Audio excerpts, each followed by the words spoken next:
Oh my God यार, ये क्या हो गया इंडिया को। ये वही इंडिया है जो कि अपने घर पे कभी हारती नहीं थी। वो कहा जाता था कि भाई घर के पूरे शेर हैं, अब तो घर के शेर घर के अंदर ही ढेर हो गए हैं। न्यूजीलैंड क्रिकेट, भाई साहब, न्यूजीलैंड जहां पे इंसानों से ज्यादा भेड़ें पाई जाती हैं, वो टीम आई है और भाई एक नहीं दो नहीं तीन तीन टेस्ट हरा के व्हाइट वॉश करके जा रही है। ये इंडिया को क्या हो गया भाई? कहाँ गया वो गोल्डन एरा भाई, जहां पे तो वो घर में कभी हारे ही नहीं थे। 12 साल की विनिंग स्ट्रीक थी। भाई वो कभी सीरीज नहीं हारे थे भाई। न्यूजीलैंड को 200 साल हो गए थे, 200 साल पहले हराया था कभी किसी जमाने में इंडिया को। उन्होंने आके एक तो जीता है, बल्कि हिस्ट्री बना के अगले वो जा रहे हैं। और जिस तरीके से पेला है, ओ हो 150 रन इंडिया से नहीं होगा भाई। मुझे याद नहीं पड़ता कि मैं जब से क्रिकेट देख रहा हूँ इंडिया की इतनी वीक बैटिंग कब से हो गई कि भाई ये सोचना पड़ी होम कंडीशंस के ऊपर आके ये लोग 147 रन नहीं चेस करेंगे भाई। तो अब नहीं करेंगे तो कब करेंगे भाई? वो लगाए जा रहे हैं, स्पिनर लगाए जा रहे हैं, आंखें बंद करके शॉटें मारी जा रहे हैं। मुझे समझ नहीं आई, आखिरी तीन चार बैट्समैनों की तो बिल्कुल समझ नहीं आई क्या शॉट खेल। 26 रन चाहिए आपको, आप अजीब किस्म की शॉटें खेल रहे हैं। खैर, पूरे मैच की डिटेल आपके साथ शेयर करते हैं। आज जब इंडिया आ, आज का दिन जब शुरू हुआ तो एक विकेट थी, अभी 9 आउट थे न्यूजीलैंड के 147 पे। तो वो सुबह सुबह ही एक विकेट जो आखिरी थी वो आउट हुए, तो 148 का टारगेट था। मैंने कहा भाई ऐसे करेंगे, मसला ही कोई नहीं है। शुरू थोड़ा सा अच्छा हुआ, फिर भाई मैंने कहा चलो चलते हैं भाई, वॉशरूम में चलते हैं, को फ्रेश होके आते हैं। मैं वापस आके देखा, मैंने कहा भाई ये मैं क्या वॉशरूम के अंदर कोई जुलाब करके आऊं, जो इंडियन टीम ने, इंडियन बैट्समैनों ने पिच के ऊपर जुलाब कर दिए हैं। और एकदम से ऐसे वो वक्त बदल दिया, जज्बात बदल दिए, हालात बदल दिए, वो वाला सीन हुआ है। ऐसे विकेटें दी हैं, ऐसे विकेटें दी हैं, पता नहीं किस बात की जल्दी थी। भाई दिवाली आप कर चुके हो, दिवाली का सारा सेलिब्रेशन कर लिया, क्या सेलिब्रेट करना था जाके? जो कि भाई साहब आपने कहा कि भाई देते जाओ विकेटें, देते जाओ। विराट कोहली कोई समझ नहीं आ रही, रोहित शर्मा साहब कोई फॉर्म नहीं है। उसके बाद जो है सरफराज, या तो 0 या 100। भाई अंदर दरमियान वाला फिगर भी भाई सरफराज भाई रख लो। ओ बातें हम आपके लिए वीडियोस बनाते हैं कि भाई इतनी अच्छी परफॉर्मेंस दे रहा है डोमेस्टिक में, इसको लाओ लाओ लाओ। अब भाई क्या करें? उसके बाद जो है एक बंदा सिर्फ खड़ा रहा है, वो था ऋषभ पंत। भाई उसने पहली इनिंग के अंदर भी बड़े क्रूशल 60+ रन किए थे। इस इनिंग के अंदर भी 60 रन किए हैं 57 बॉल्स के ऊपर। सिर्फ अनफॉर्चुनेटली वो जो आउट और नॉट आउट वाली कंट्रोवर्सी रही है, अगर ना दो फ्रेम्स उसमें आ रहे हैं, दोनों फ्रेम्स को देखो ना, एक फ्रेम से लगता है कि ठीक है, जो स्पाइक है वो बॉल बिल्कुल पास से गुजरा, लेकिन दूसरे फ्रेम से ऐसे लगता है कि बॉल का गैप है बैट से। बट वो एक कंट्रोवर्शियल डिसीजन है। हालांकि जब जैसे ही वो स्पाइक स्क्रीन के ऊपर आया ना, तो ऋषभ पंत उसी टाइम अभी चला गया है अंपायर के पास। पूरी न्यूजीलैंड टीम यस यस ऐसे करने लग गई थी, लेकिन उस बंदे ने जाके अंपायर से बोला। अंपायर कहता कि भाई मैं क्या करूं, ऊपर से वो जो मुझे बोलेगा मैंने तो वही करना, मेरी कोई से नहीं है। अजीब किस्म की यार बकवास है। दुनिया का बेहतरीन बोर्ड है भाई, इतनी आपकी आपके पास पैसा है, सारी टेक्नोलॉजी लाई हुई है। एक टेक्नोलॉजी सिर्फ और लानी है, जिसका नाम है हॉटस्पॉट। इंग्लैंड के अंदर वो यूज होती है भाई, लाते पता चल जाता हॉटस्पॉट से कि भाई बैट को लगा है बॉल या नहीं। एक अल्ट्रा एज रखा हुआ है, अल्ट्रा एज तो भाई जो जितना वो स्पाइक निकला था ना, इतना इतना सा स्पाइक तो भाई इंसान के अंदर पेट से गुड़गुड़ की आवाज आए तो निकलना शुरू हो जाता है।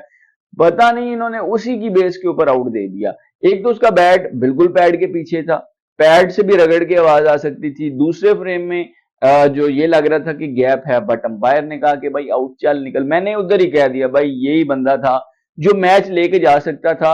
बट वहीं पे भाई सब सारा का सारा जो है इंडिया मैच हार गया। रवि अश्विन, भाई आप एज ऑलराउंडर खेलते हो, टेस्ट के अंदर आप एज अ बॉलर नहीं खेलते। क्या फजूल शॉट खेलने की जरूरत थी? वॉशिंगटन सुंदर को दो, भाई वो आपसे अच्छा बैट्समैन है, अच्छी बैटिंग कर लेता है। रिवर्स मारने की क्या जरूरत थी भाई? रिवर्स के चक्कर में वो आउट हुए हैं। आकाशदीप भैया डिफेंस नहीं हुआ, सीधे पहली बॉल पे बोल्ड।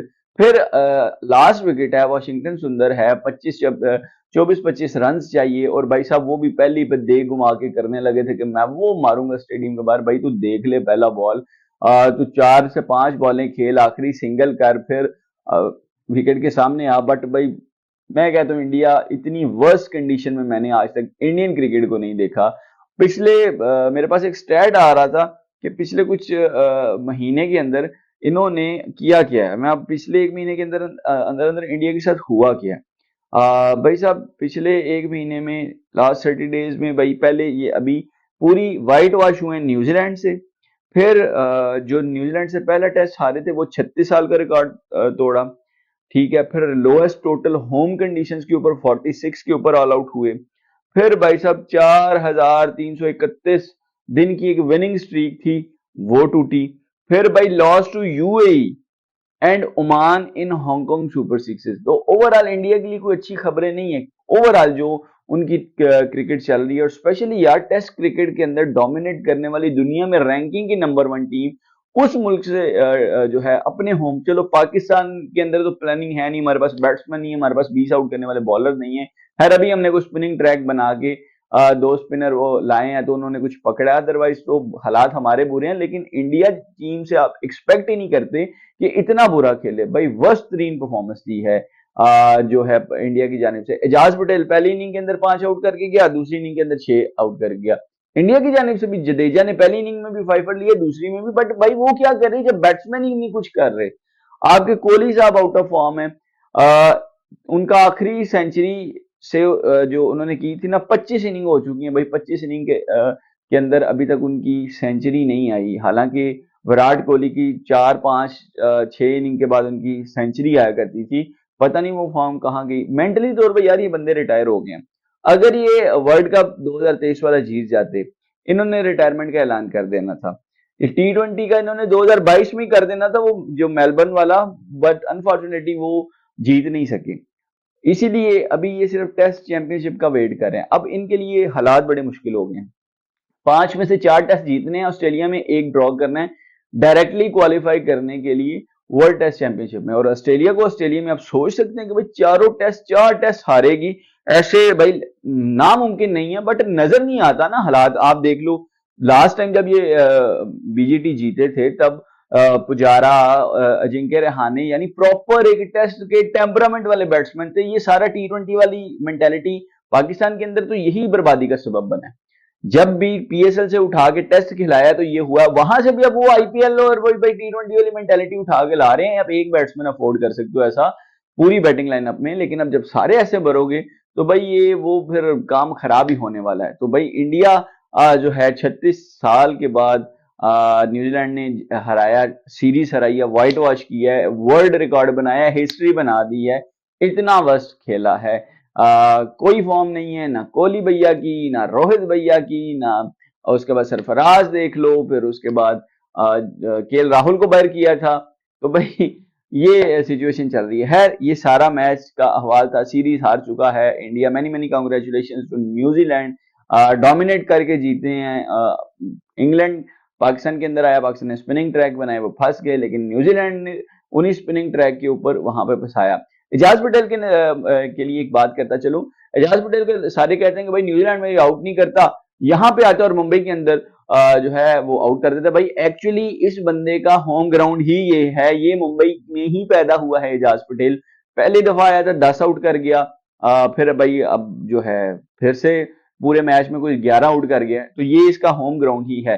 खैर ये सारे मैच का हवाला था। होप तो आपको वीडियो पसंद आई होगी। आपको इंडिया की हार के ऊपर कैसा रिएक्शन है नीचे कमेंट सेक्शन में लाजमी बताइएगा। चैनल को सब्सक्राइब कर लीजिएगा, फेसबुक पे देख रहे हैं तो पेज को फॉलो कर लीजिएगा। अपना बहुत सारा ख्याल रखिएगा, अपने इस भाई को अपनी दुआओं में, अपनी प्रार्थनाओं में याद रखिएगा। अगली वीडियो तक के लिए अल्लाह हाफिज।